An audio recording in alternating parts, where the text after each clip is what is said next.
What is very underappreciated in today's society? Scientists who take a rigorous approach to their work.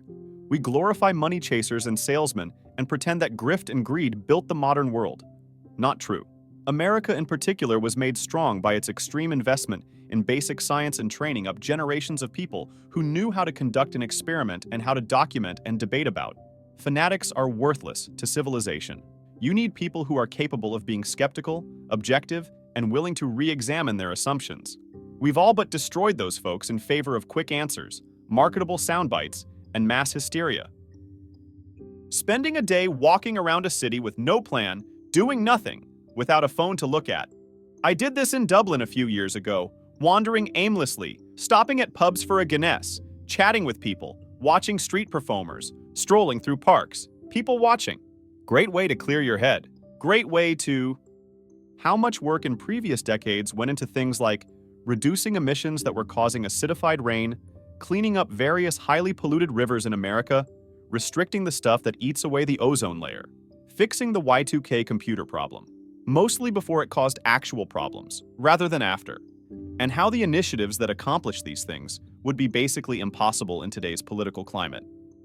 A good secondhand bookshop, now a rare gem on most high streets, though that absence is of course symptomatic of a deeper issue, what we value and what we don't.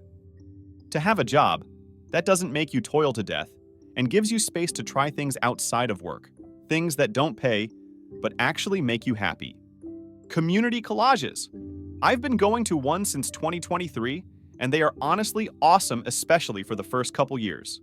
I get full access to a basketball court, a gym, a cardio room, computers, tutoring, libraries, and mine even has an esports room, and so much more.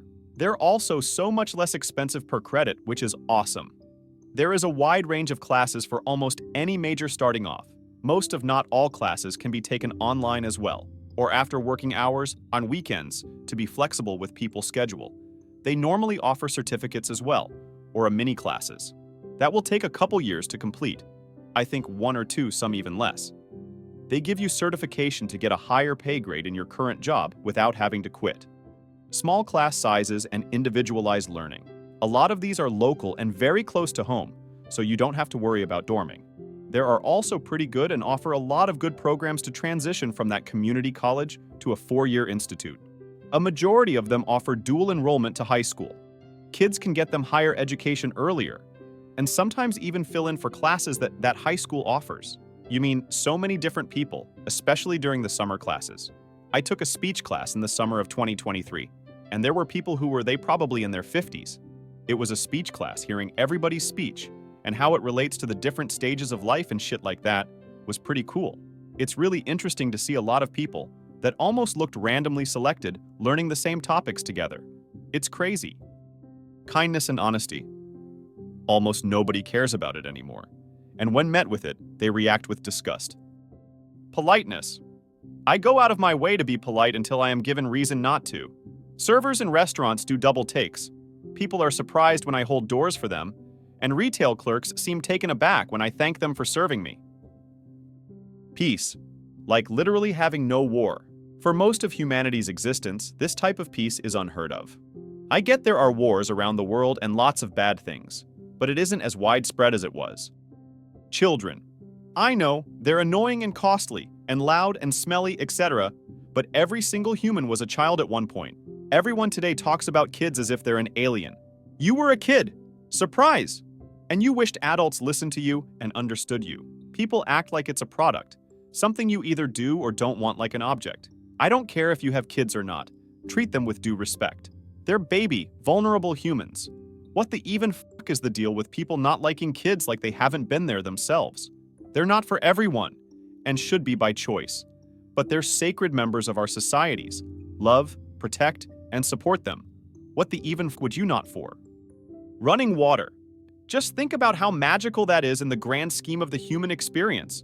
You just turn a knob and it comes out, as much as you want, and you can choose the temperature? That and the microwave would blow some medieval peasant's mind. Live music. I'm talking local pubs, not commercial concerts.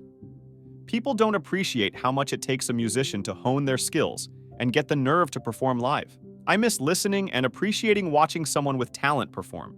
Now it's just karaoke to watch drunk people think they can sing. Traveling by train? I have taken several cross-country rail trips and loved them.